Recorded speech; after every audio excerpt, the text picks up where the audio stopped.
Do you really want to be the kind of person who is just open to anyone, like anyone with views against your values, against your ideals, your morals can just come up to you and strike a conversation about anything, and you just are like sitting there being like, yeah, I totally get it. 2 years ago, I was the kind of person who wanted to be open to everyone. The kind of person that anyone can come talk to, can feel comfortable around, like an empath. I mean, I personally believe I was mostly born an empath. So it's like I definitely had the capacity to listen to people more, to understand where they're coming from, to be there for them, and sort of like, give them that comfort, give them that a shoulder to cry on, a safe space where they wouldn't feel judged or analyzed in any way. What that did was it attracted all different kinds of people in my life, whether it be friends, guys, in general, people around me, people in my family, everyone started acting a specific way towards me, which was different to each one of their own, right? And I attracted all different kinds of people. So, people who would or wouldn't understand me as much, people who may or may not get what I am saying when I'm trying to say, because my spectrum was so huge that I could be open to anyone, but not necessarily everyone would be open to me. And what this did was it drained me out to an extent where I couldn't really distinguish people as much. I couldn't distinguish the different qualities in them. I mean, that was the time I definitely was around a lot of people and I was dealing with a lot of people. But again, the thing is, I let them step on me at certain points. I did not have a well defined boundaries, and people could upset me because they had the capacity to do so. Fast forward to now, I am a kind of person, I only attract, what I see is consciously or subconsciously, I only attract a specific kind, like a niche of people in my life, right? I mean, definitely, obviously, there's gonna be variety everywhere, but the thing is, the only people who have that access to me, that bond with me, it's not something that's also available to anyone, just anyone like that. And that made me realize, do you really want to be the kind of person that anyone has access to, that anyone can come talk to, that anyone can feel comfortable around? I for sure did earlier, but as I went on, I realized I don't want to be that person. I don't want to be the kind of person whom you can just come up to and talk to about anything. Be a hater, be a judgmental person about any specific random ass thing, or, like, just be yourself around, depending on what your version of yourself is. I mean, specifically, obviously, if it's a like genuine self of yours and whatnot, that's obviously appreciable. But like, if your version of myself or my real self is being a bitch, I don't want to associate with that. I don't want to embrace that. I don't want to have to be around that and let it drain me out. You know, there are specific standards you should have, I believe. Even if you're at an age, for example, I'm very young and I still believe that I'm at the age where I don't necessarily know what these standards are for me. And I personally believe even the so far standards I have are not stagnant. They are not set in stone. They will keep changing as I go about life. But that's the beauty of it, to keep it changing. Just because you think that you're not at a place to fully define what your standards would be, what your ideals, what your opinions would be for the rest of your life, doesn't mean you're not allowed to have any. And I personally believe like you should be at a point where not anyone can just come up to you and be anything. If you say something that I'm not cool with, then I don't want to entertain you over a period of time. I don't want to be open to that energy. I want you to feel uncomfortable around me. If you're being a specific way, things that don't align with me, I want you to feel uncomfortable. I want you to be pissed around me. I want you to feel angry when you say certain things and I don't react the way you want me to. Because that is not, I don't agree with you on that, and I don't want you to feel like you can just come up to me and keep saying those things. Right. For example, if I believe, like, controversial topic again, for example, if a person is infatuated with person A is infatuated with person B, I am here person C and you're person A telling me about the person B, right? And if you keep going on and on about your problems, which I know for a fact I have heard you a lot of times, I have given you advice, and I don't mind hearing you again, but if you're not gonna change, you're not gonna make any progress with it, you're literally at the same point we started off at, and it's been like a few months and you constantly keep coming back only to express those problems to me and not do anything about it, we're gonna have a problem. I don't want to give you advice anymore. I don't want to listen to you anymore. I am the kind of person, I don't just randomly give out advice, unsolicited advice, unless we're talking about YouTube. That's one place I will. But again, see, you have the option to open the video or not. I am not knocking at your door like, listen to me, you have to. I'm not doing that. But again, until and unless someone's asking me for an advice, I don't really give out advice as much. But when I do, I really want you to value it. You may disagree, you may put up your own points, and that's okay. But if you're gonna keep coming back to me again and again and again for advice, and just keep pretending like, oh, you really want to hear what I have to say, but not really acknowledge that, like, not really value my words, why would I keep doing that again and again?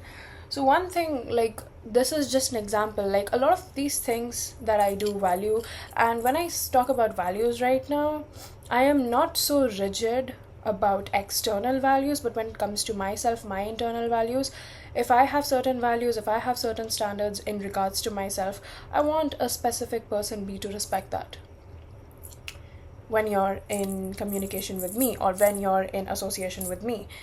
I was born an introvert. I never really went, like, I have never really been that outgoing, although I always dreamed of it. I don't know if you know me online in person or don't know me, but if you see me online on social media and all, like, I seem to be this kind of a very confident, bold person who's very spontaneous, doesn't think twice before doing anything.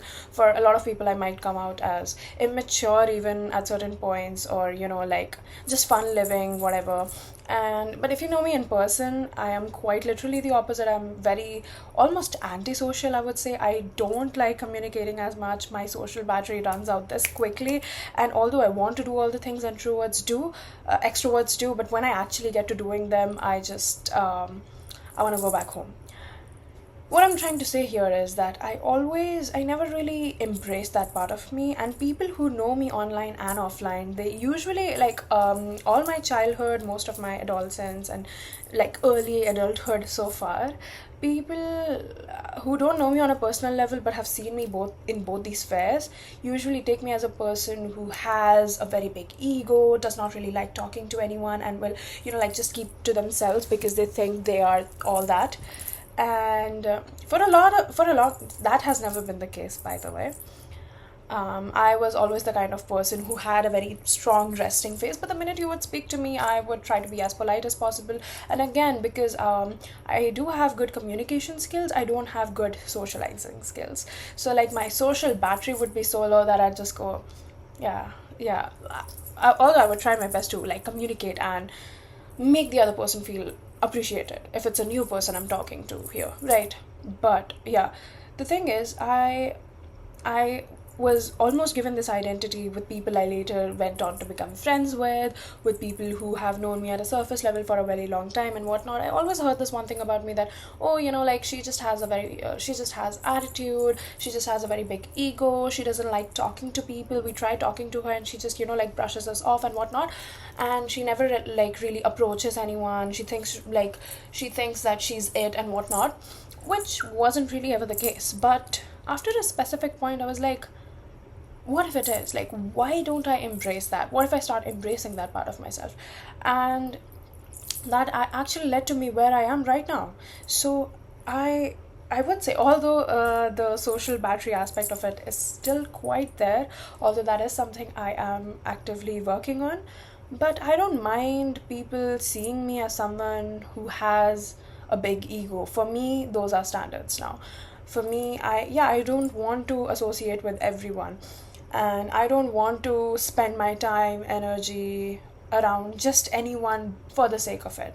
I have always been the kind of person to I love doing things alone. I love being in my own space. I actually like it more than being around people. But one thing about this thing is, because when you like sort of conserve that energy so much, it's like when the right people come in, or when you're around people you actually let your guard down.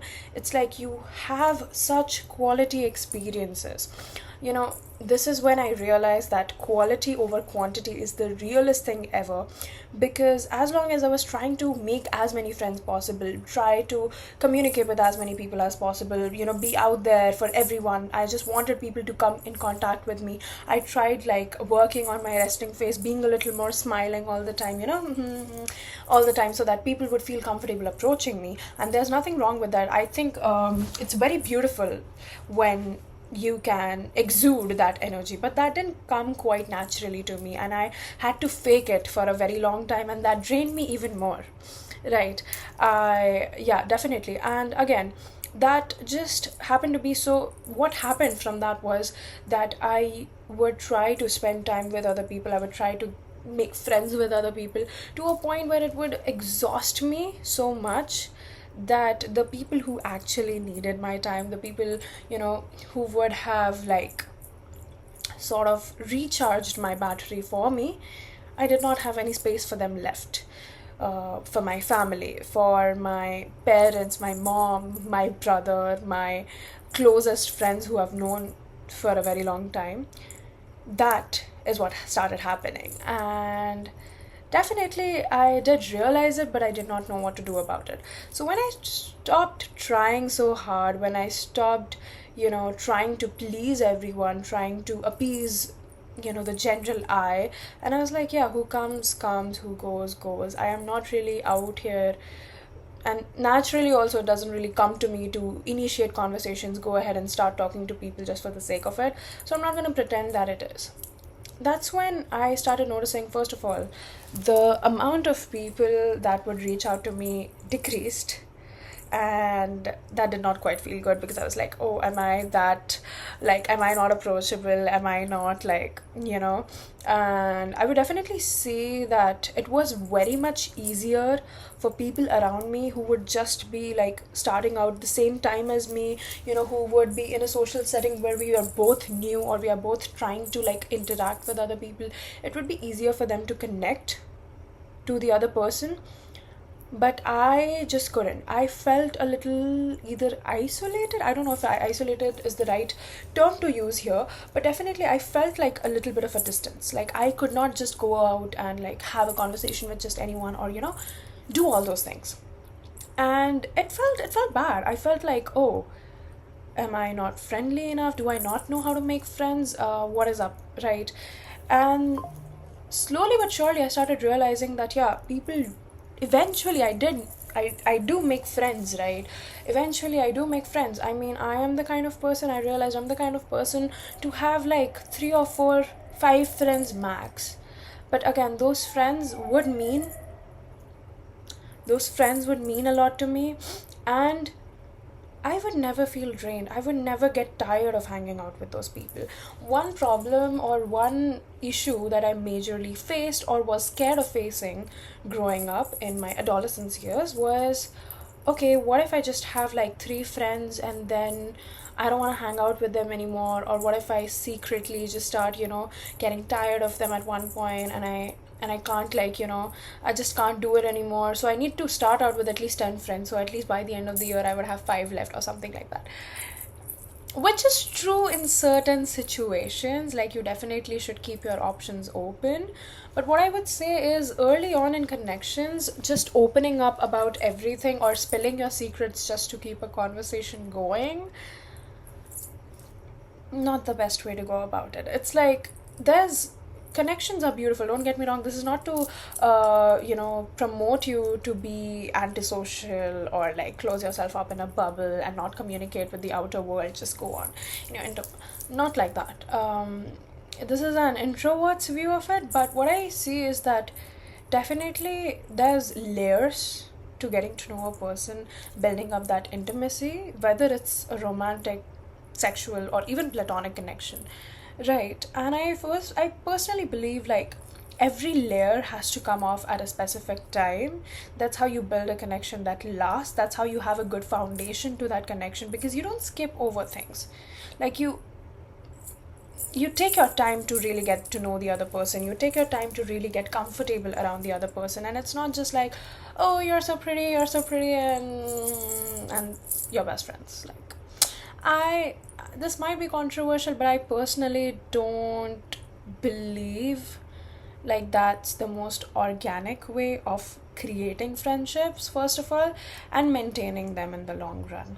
I mean, obviously, this is something that will differ from one person to another. Not everyone has the same social capacity. I don't have a lot of social capacity. I love going out, but I don't like hanging out with a lot of people. I am the kind of person, I love like big group of friends, but I need to have a close, tight group of like two or three people for max, wherein we hang out like amongst each other in that group. So I'm the kind of person who appreciates that quality time between a fewer group of people when we're going out with a larger group of people, if that makes any sense.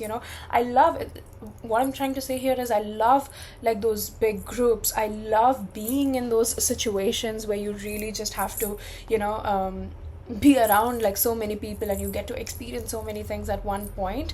But it's like, again, your all of your energy, depending on the kind of and the amount of social battery you have, should be preserved for the right kind of people. If you are the kind of person who just grew up that way, where you always had to be surrounded by a lot of people, you always wanted to be conversating with people around you, then definitely go for it. Like, you are the kind of person who can hold those connections, making sure you don't burn out. If you're burning out on your friendships, on your connections,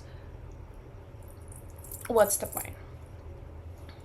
Because although I'm not saying I am fully immune to this, even today on daily basis I meet someone new, and later on I discover that, okay, maybe this is not the person for me, or maybe I don't feel as good around this person later on in the connection, and that's totally okay. And you don't have to basically cut everyone out, but why would you like engage so much or give your entire self to that connection when you know it's not going to work out in the long run? The minute I started being practical about these things, I definitely feel like the quality of life has improved. I value the connections I actually have, because now I know if it's the right connection, how good, how satisfying, how fulfilling it really is. When you have the right people around you, you can hang out with them 3 days a week and you still wouldn't get bored. If you are around people who would make you sick, then spending an hour with them once a month is enough to spoil the rest of the month for you. Basically, what I'm trying to say is really think of how you would want your overall energy to be, and do you really want to be the kind of person, like, again, this is a question to ask yourself. This is not my outright advice that, oh, you should do this. But since like I am a tarot reader, I do a lot of tarot readings, and a lot of times in like romantic, platonic connections and whatnot, I hear people addressing certain concerns where I'm like, do you really want to be the kind of person who is just open to anyone? Like, anyone with views against your values, against your ideals, your morals, can just come up to you and strike a conversation about anything, and you just are like sitting there being like, yeah, I totally get it. Like, oh my god, you're so real. Like, oh my god, like, you're with a friend group A, they have certain values, friend group B has certain values, C, D, E, F, and you're maintaining all these different personalities in front of them. They all could know you as literally different people existing. And again, no matter how hard you try to be the same person, this difference of perception would always be there. Like, someone can only meet you as far as they've met themselves. But again, you actively trying to be different people for different friend groups. I used to be the kind of person on my birthdays and whatnot, I could never mix up friend groups. I could never, call my school friends, my tuition friends, my neighborhood friends, my online friends, and whatnot, and, random friends I made in my school bus. So, like, I could not invite them all to my birthdays. Growing up, I did not have a lot of birthday parties in my adolescence years because one of the reasons was like, who do I invite? Who do I let out? Like, oh, I don't think I want this group of people with that group of people because, again, for them, I was completely different people. And this goes worse if you bitch about a certain group to another certain group. Yeah, as long as we're clear. So, yeah, I mean, that definitely was something that also bothered me, being that person who can't do that. I saw people around me just being like, oh, yeah, this is my school friend, this is my college friend, this is my like, this is my neighborhood friend, this is the person I've grown up with since my childhood, this is my cousin, this, blah, blah. And I'm like, they're all mixing up so organically. It's like, even if they're completely, inherently different people, they can sort of understand and come to a middle ground together, at least for the time being, for that, the common friend here. But my friends growing up were so different that I could physically not do that.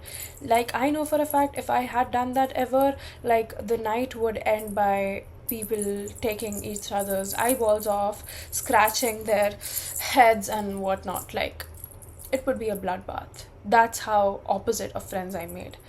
And not to say that obviously I don't want to hang out with just a certain kind of people, but there's a few questions I ask myself.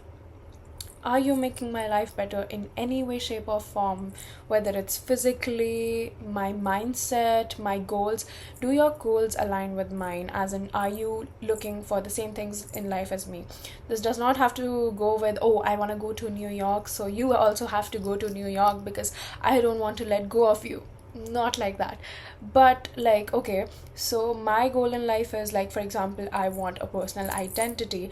Money is important to me. I am not gonna lie. I am materialistic, or at least I have those tendencies, and I'm not going to lie about that. I do enjoy a good experience. These are the things that matter to me. Friendships, love, all these things are important to me. Certain values are important to me. So, are we on the same page about that? Because if not, there is no point in being close friends or getting to know each other so well, only for me to realize that half of the things you're doing in life, I do not agree with them or I do not stand by them.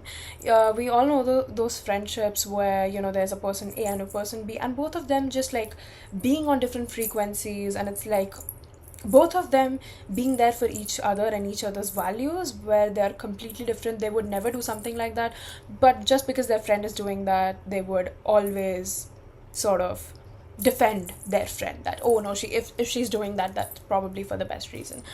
I have never really been the kind of person to do that. I personally believe, I mean, maybe I have, but currently I don't feel like I'm in the place to do that. I feel like if there are certain things I won't ever do, and I think an average human being won't do, not just because I'm not doing it, but if an average human being, a good human being, won't do that, and I see you doing that, I don't think I'll support you there. I mean, I am not saying I'll cut off my friendship just because you did that one specific thing that bugged me, but definitely I will never be the kind of person to support you for it. I do have friends whose ideals do not align with mine, but yeah, if you expect me to be supportive of them, no matter what you're doing, I would definitely not appreciate that, and I would not support you, because if I don't agree, that's the end of it, right? Third of all, another thing that I take care of is, on a bigger scale, are they a good human being or not? I cannot be friends with stingy people, with selfish. I mean, I would say you have to be selfish to a certain extent. Like, you can't just be fully giving out here like I was in my past years, because it is definitely draining for you, and in the long run, it will be draining for the people around you as well. But what I'm trying to say here is that, people who are very stingy with their time, with their money, with their resources, people who have a broke mindset. That is one very important thing to me. This is very like specific to me. This is not something everyone has to follow, and I'm definitely not telling you to follow this just because I've said it. But like, I cannot be friends with stingy people. If it's good to save money, I always value saving money and time and efforts. But if you're going to be stingy with them, if you're trying to be calculative about every single thing, you that's what I believe, you are never going to grow out of it. You are always going to be in a place where you're always going to have to be stingy about things, because that's the way you have programmed your brain. If you're stingy, you people can be rich and still stingy. They can spend a lot of money and still not be very open, or not be very, giving, if that makes sense.